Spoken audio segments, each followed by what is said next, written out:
I was very good at separating my emotions with the sport. Yeah. Like I came from, I came from a real sport, I would say.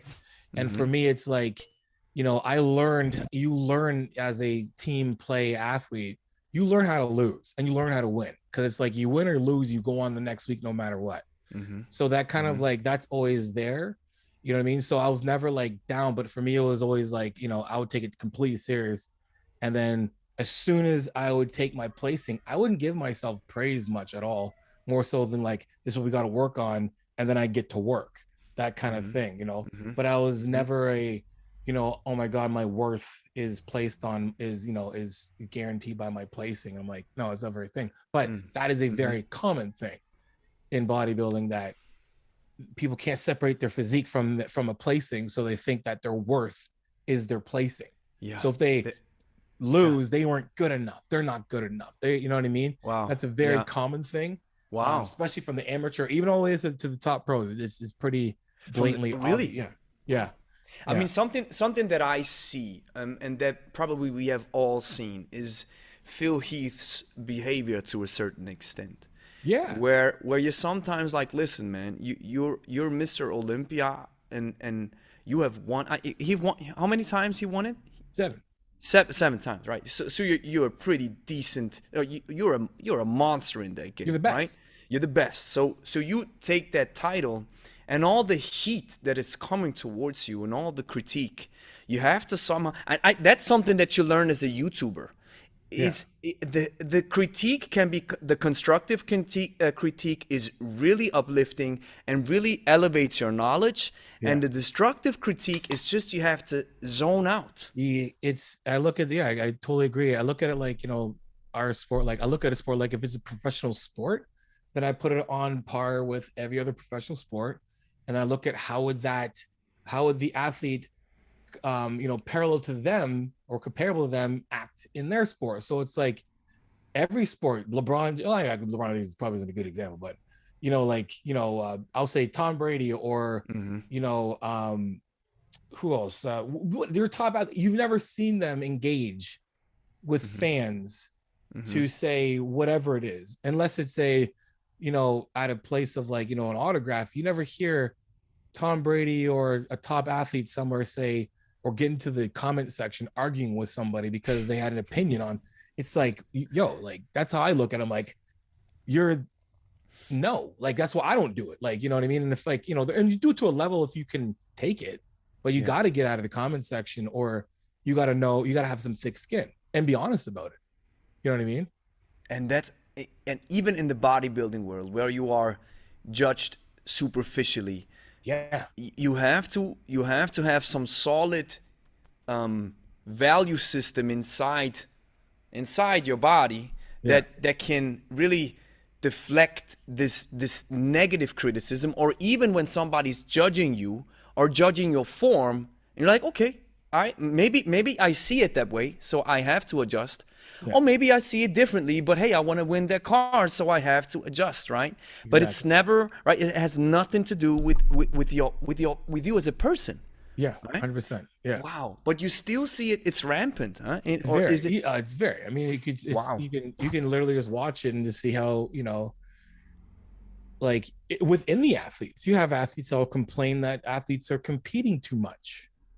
And that literally was the first I was introduced to bodybuilding. Like when I first started bodybuilding, there was I was automatically immediately put into a rival with Greg Doucette because he won all the time, and everyone was so upset that he was competing again. And really, and I'm like, and I'm coming from a sport. I'm just like, I'm playing at the highest level I can play at before I become a pro, and that's like, when you win all the time, that's just the goal. Like you should be winning all the time. Like there's not a chance where like, and I was on a team that won. My last game was our first loss in like 20 something years in like, championships. So like, I'm like, what sport am I getting in where people are mad because someone's winning all the time? You know what I mean? And then you see it, and you see this year, last year people complained about Ian Valera doing too many shows, taking placings and the spots from Olympia. And I'm like, if you can't beat them, you don't belong in Olympia. Wow. You know what I You know, mean? So wow. it was within the athletes, then it's also within outside of the, with the comments and everything else. Yeah, Like yeah, the they get system. so, emotionally attached to it, where it's like I look at it as like it's great. All of it is great. Hmm.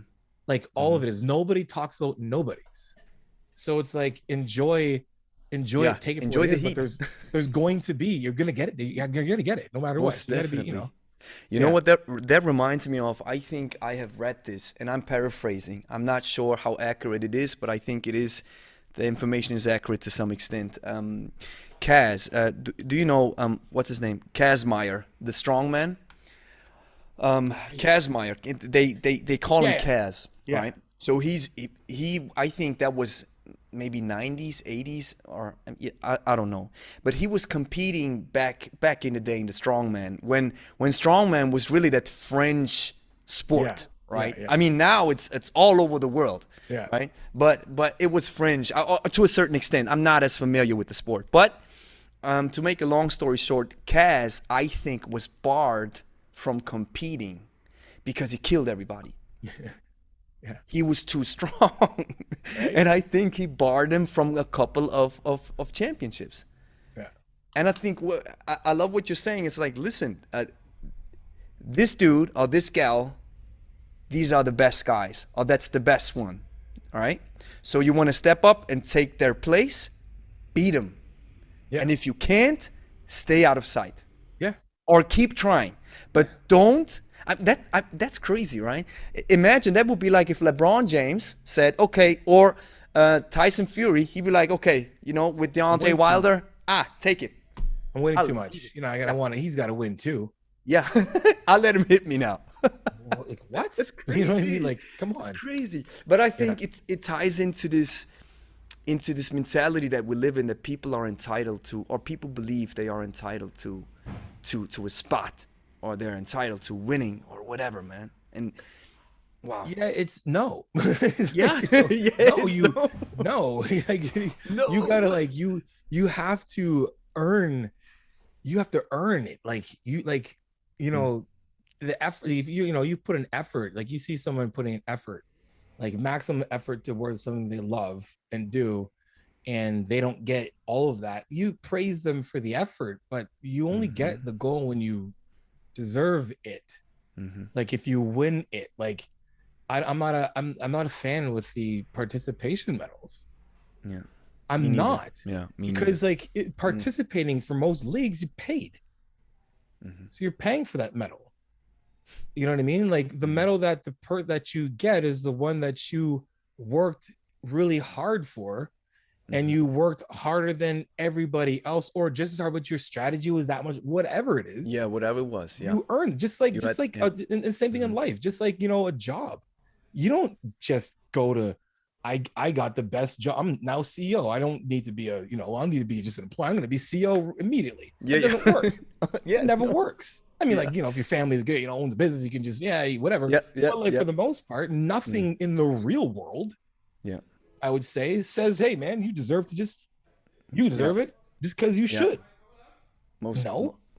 Most definitely. The world of kettlebells is dominated by two training styles called hardstyle and kettlebell sport. Although vastly different in nature, they have been proven to work and give you the most bang for your buck whenever you pick up a kettlebell, if you understand them correctly and are able to differentiate between the two. If you are a beginner, this task might be understandably confusing. Enter the hybrid style and discover how to combine the best of both worlds. The hybrid style masterclass is a 10-week practice-based online course that will help you take your kettlebell skills to an elite level, made in Switzerland. Learn what's been holding you back and how to become a versatile kettlebell master without having to piece together countless YouTube videos or rely on a gym membership. The price of the hybrid style masterclass is $397 per month for 3 months. Save 20% with a one-time payment of $997. We'll open registration only to a small number of new students every 3 months. Join the waiting list now to get access 24 hours before the general public. Link is in the description.